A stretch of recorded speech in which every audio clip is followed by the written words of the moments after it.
Hey guys, and welcome back to my channel.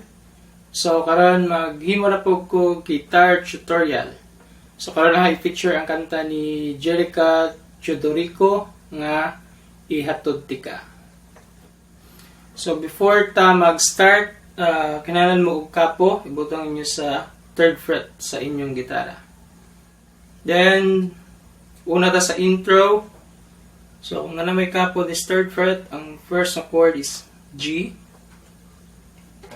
So yung nga G. Next ano niya is G nga chord pero F sharp ang bass. So from G, inyo rin na ibutang ng inyong tudlo sa babaw. Pwede dead string na niya yung second string.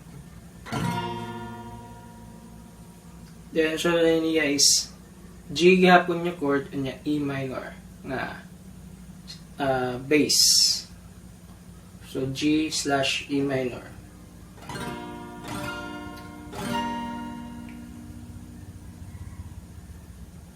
Then balik sa G F sharp.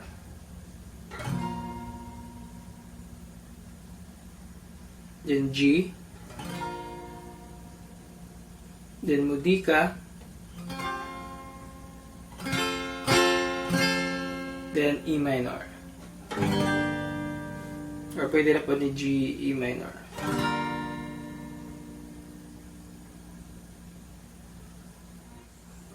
So sa strumming strum ninyo una ang bass. Ang lower strings.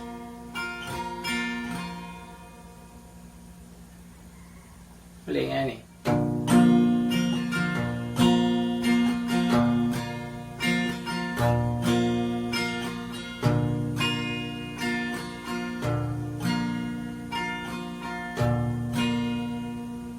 Pwede na po nga ni.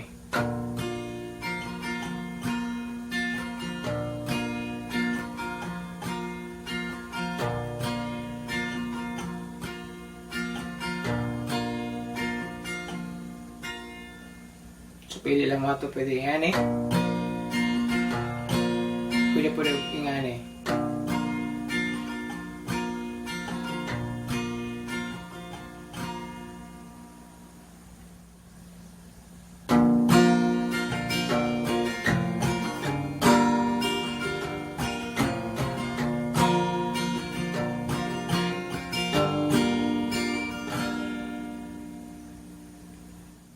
So sa verse is G, then sunod is G nga chord, then F sharp, pala ganiya, then E minor, then sunod na niya is C, kaniya C,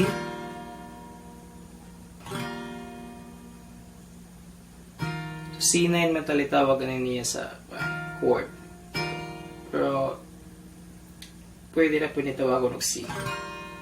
Then C/B. So C, then C/B. So pareha rin nagpurma ganyan sa G, yun nag G F sharp ka. So C, then C/B, then A7.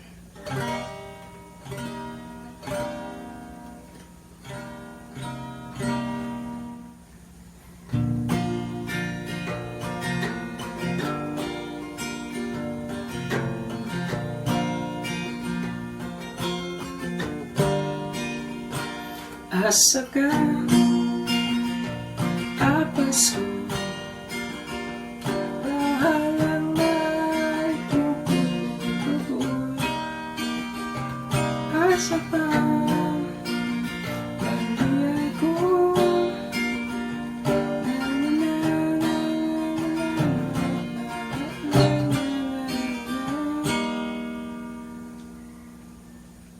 Then sunod is refrain. So sa refrain is G, then F sharp, G/F sharp, then E minor. So the niya is G, then C, then G, E minor, then G, F sharp.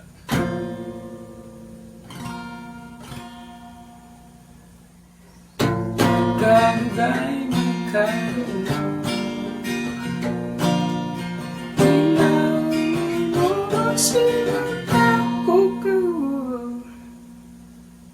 Then chorus. So sa chorus is C. Then G.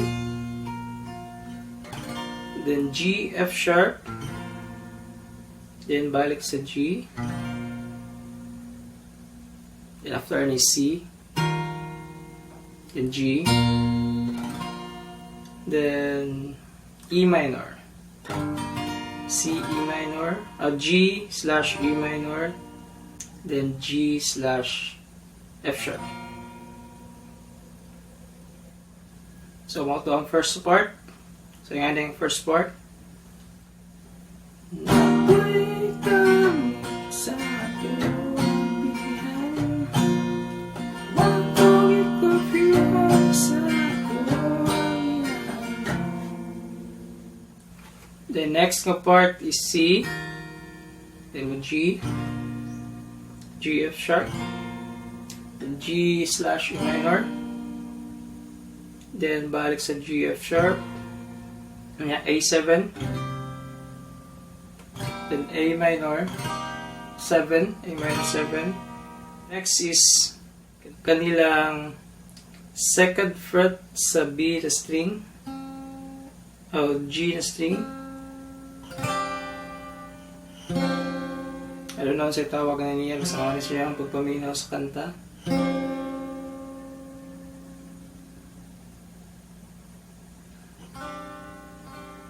So may last na chords, chorus. Again sa second part. Di naman ika't di sayang bayan ka ang kabalaka ang tuos makaya Ihatod Tika.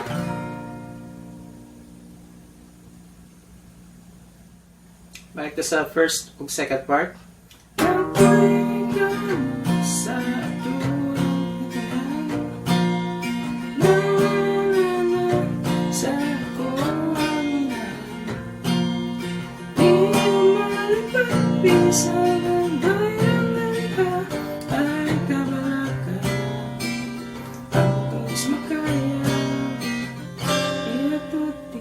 Balik sa intro. Then, so the second verse, then refrain. So, sa next refrain, so, ang last nga chord sa refrain is G, F sharp. Ang inyo lang button is mag-add lang mo og D.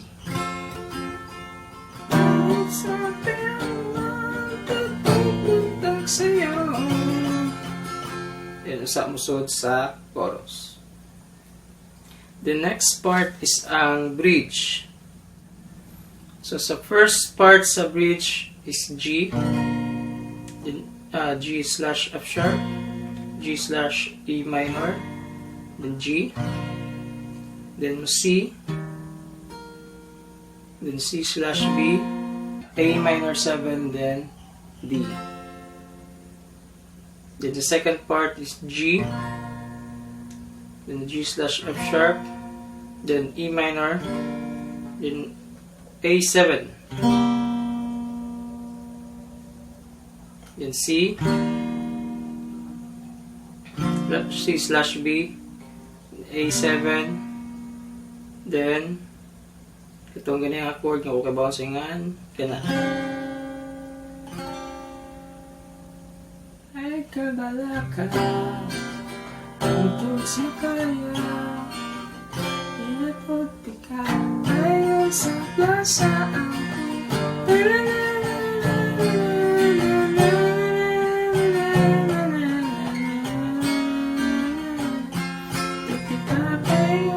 simbahan mo ikaw na'y kaslunod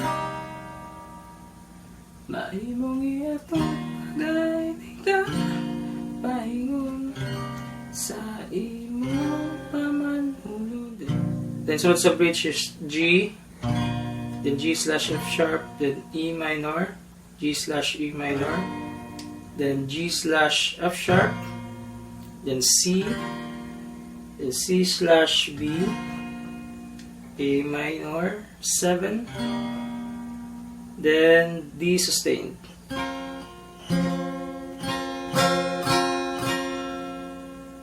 Imong ihatod pangati ka, paingon sa imong pamanhunon.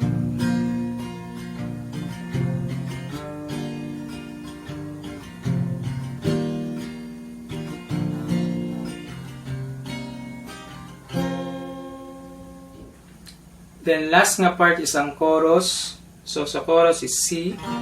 Balik rin niya. Nako'y gamit sa tuwang pitihan, wako'y curfewan sa kuwang inahan. Iyumalik pati sa kakayang nabika, ay kabalaka. Tuts makaya din C. Ay kabalaka. Isang uting Ihatod Tika, Ihatod Tika,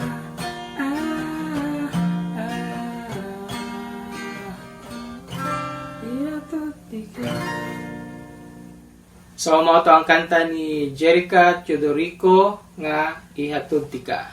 So, I hope nga nakatabang ni ninyo. So, thank you for watching and see you next time.